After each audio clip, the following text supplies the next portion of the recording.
حاجی احرام باندھ لیا، لبیک کی آواز لبوں پر ہے، آنکھیں کعبے کے دیدار کی منتظر ہیں، لیکن ایک لمحہ ٹھہر، خود سے پوچھ کیا میرے اعمال بھی اس سفر کے لائق ہیں؟ حج صرف طواف، سعی اور وقوف کا نام نہیں، حج صبر، اخلاق اور عاجزی کا امتحان ہے۔ ایک تلخ جملہ، ایک غصے بھرا رد عمل، ایک دھکا، ایک حق تلفی، یہ سب وہ چیزیں ہیں جو حج کی روح کو کمزور کر دیتی ہیں۔ حاجی، ہجوم میں صبر کھو دینا آسان ہے، مگر وہی صبر حج کی اصل خوبصورتی ہے۔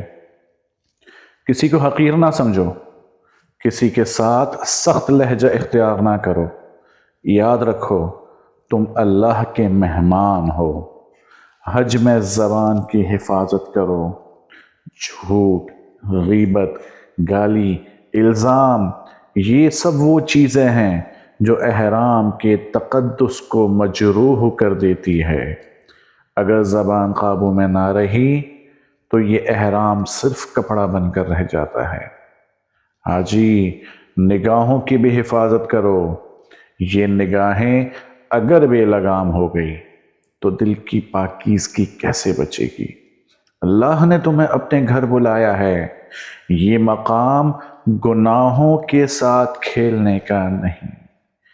سب سے بڑھ کر کسی کا حق نہ مارو، کسی کا دل نہ دکھاؤ۔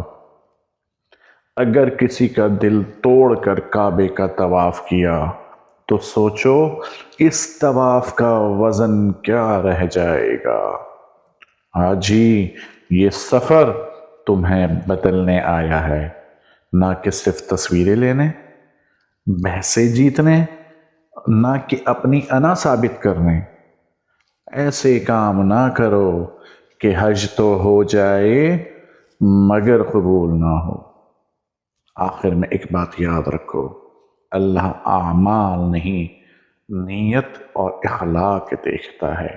لبیک کہو مگر عاجزی کے ساتھ، خاموشی کے ساتھ، اور ایسے عمل کے ساتھ جو تمہارے حج کو سنوار دے، بگاڑے نہیں۔